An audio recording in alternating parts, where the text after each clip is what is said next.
കേരള പ്രദേശ് കോൺഗ്രസ് കമ്മിറ്റിയുടെ വളരെ ബുദ്ധിപൂർവമായ ആസൂത്രണം കേരളത്തിലെ രാഷ്ട്രീയ രംഗത്ത് ചലനങ്ങളും മാറ്റങ്ങളും ഉണ്ടാക്കിയിട്ടുണ്ട്. അതിലൊരു മാറ്റമാണിത്. നമ്മൾ ഈ പ്രവർത്തനം ഇലക്ഷന് വേണ്ടിയുള്ള പ്രവർത്തനം തുടങ്ങിയത് ഇന്നലെയല്ല. ഒരുപാട് മുൻകരുതലെടുത്തിട്ടുണ്ട്, ഒരുപാട് മുൻകൂട്ടിയുള്ള പ്രവർത്തനങ്ങൾ നടത്തിയിട്ടുണ്ട്, ഒരുപാട് നേതാക്കന്മാരുടെ സേവനം ഉപയോഗിച്ചിട്ടുണ്ട്. അതിൻ്റെ എല്ലാം പ്രതിചലനമാണ് ഈ റിസൾട്ട് എന്ന് മനസ്സിലാക്കുക. ഒന്ന്. രണ്ട്, ഇവിടെ ജനങ്ങൾക്ക് ഹിതകരമല്ലാത്തൊരു സർക്കാരാണ് ഈ സംസ്ഥാനം ഭരിക്കുന്നത്. അവരുടെ കുടുംബ സ്വത്തും കുടുംബ ഭദ്രതയും സംരക്ഷിക്കാൻ അവരെന്ത് വൃത്തികേടും ചെയ്യും, എവിടെയും അധികാരത്തെ കൊണ്ടുപോയി തുലക്കും എന്നതിൻ്റെ എത്രയോ തെളിവുകൾ ജനങ്ങളെ മനസ്സിൽ ജീവിക്കുകയാണ്. ജനങ്ങൾക്ക് കമ്മ്യൂണിസ്റ്റ് മാർക്സിസ്റ്റ് പാർട്ടി പ്രവർത്തകന്മാർക്ക് പോലും ഈ ഭരണത്തോട് യോജിപ്പില്ല. അവർക്ക് പോലും അവരുടെ അഭിപ്രായമില്ല. പിണറായി വിജയൻ രാജിവെച്ച് പോകണമെന്ന് തന്നെ അവർ ഉള്ളിൽ ആഗ്രഹിക്കുന്നു. പക്ഷേ CPM പോലത്തെ ഒരു പാർട്ടിക്കകത്ത് പറയാൻ പറ്റാത്തത് കൊണ്ട് പറയുന്നില്ല എന്നേ ഉള്ളൂ. അതുകൊണ്ട് രണ്ട് തലത്തിലാണ് ഇതിൻ്റെ റിയാക്ഷൻ. ആ റിയാക്ഷന്റെ ഫലമാണ് ഈ റിസൾട്ട്. സംസ്ഥാന സർക്കാരിനെതിരായ ജനവിധി എന്ന് കാണണം. യെസ്.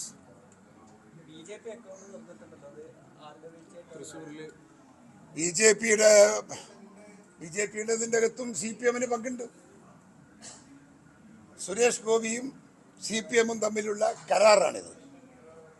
ആ കരാർ എന്തെന്ന് ചോദിച്ചാൽ പിണറായി വിജയന്റെ കുടുംബത്തെ സംരക്ഷിക്കും കേന്ദ്ര സർക്കാരിൽ നിന്ന് സുരേഷ് ഗോപി എന്നതാണ് ആ ഉറപ്പ്.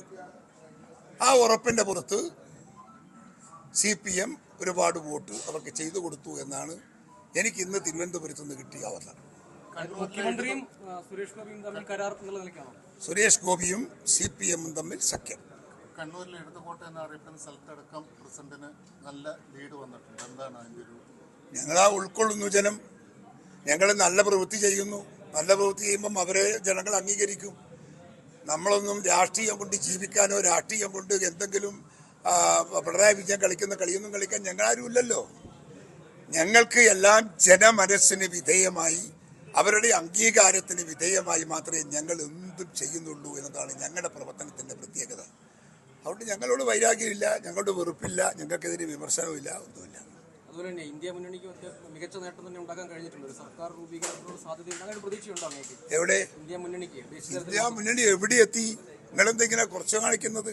നമ്മൾ 5 സീറ്റ് കിട്ടുമെന്ന് പറയുന്ന സ്ഥലത്തൊക്കെ 35, 40, 50, 60 സീറ്റ് കിട്ടുകയാണ്. അത്ഭുതമല്ലേ? പ്രതീക്ഷിക്കാത്ത റിസൾട്ടല്ലേ? ആ റിസൾട്ടിന്റെ പശ്ചാത്തലത്തിൽ ഇന്ത്യയിലെ രാഷ്ട്രീയ രംഗത്ത് സമൂലമായ മാറ്റം വരും. ഒരു തർക്കവും വേണ്ട. ഇന്ത്യ മുന്നണി അതിന് കരുത്തുണ്ട് എന്നൊരു റിയാലിറ്റി ഈ ഇന്ത്യ രാജ്യത്തിലെ രാഷ്ട്രീയ മണ്ഡലത്തെ ബോധ്യപ്പെടുത്തിയിരിക്കുന്നു ഈ തെരഞ്ഞെടുപ്പ്. അതാണ് അതിന്റെ അർത്ഥം.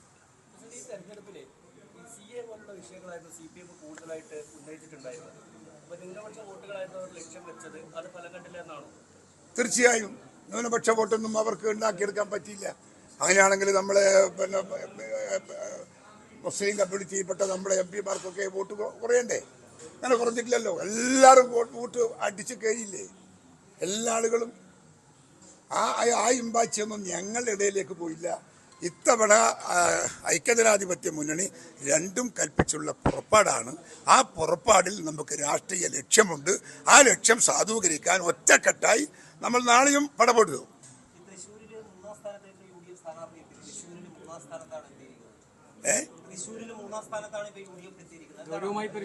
അല്ല, തൃശ്ശൂരിന്റെ ഒരു രാഷ്ട്രീയ പ്രത്യേകത അറിയാലോ.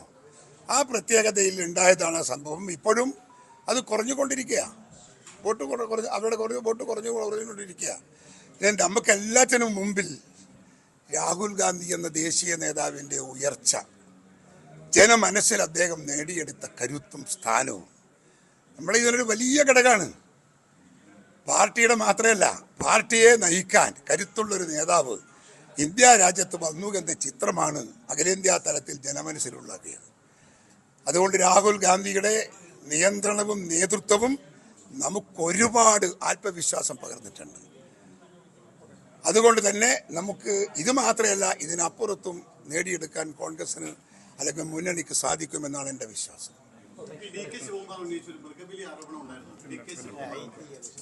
അതൊന്നും ആവശ്യമില്ലാത്ത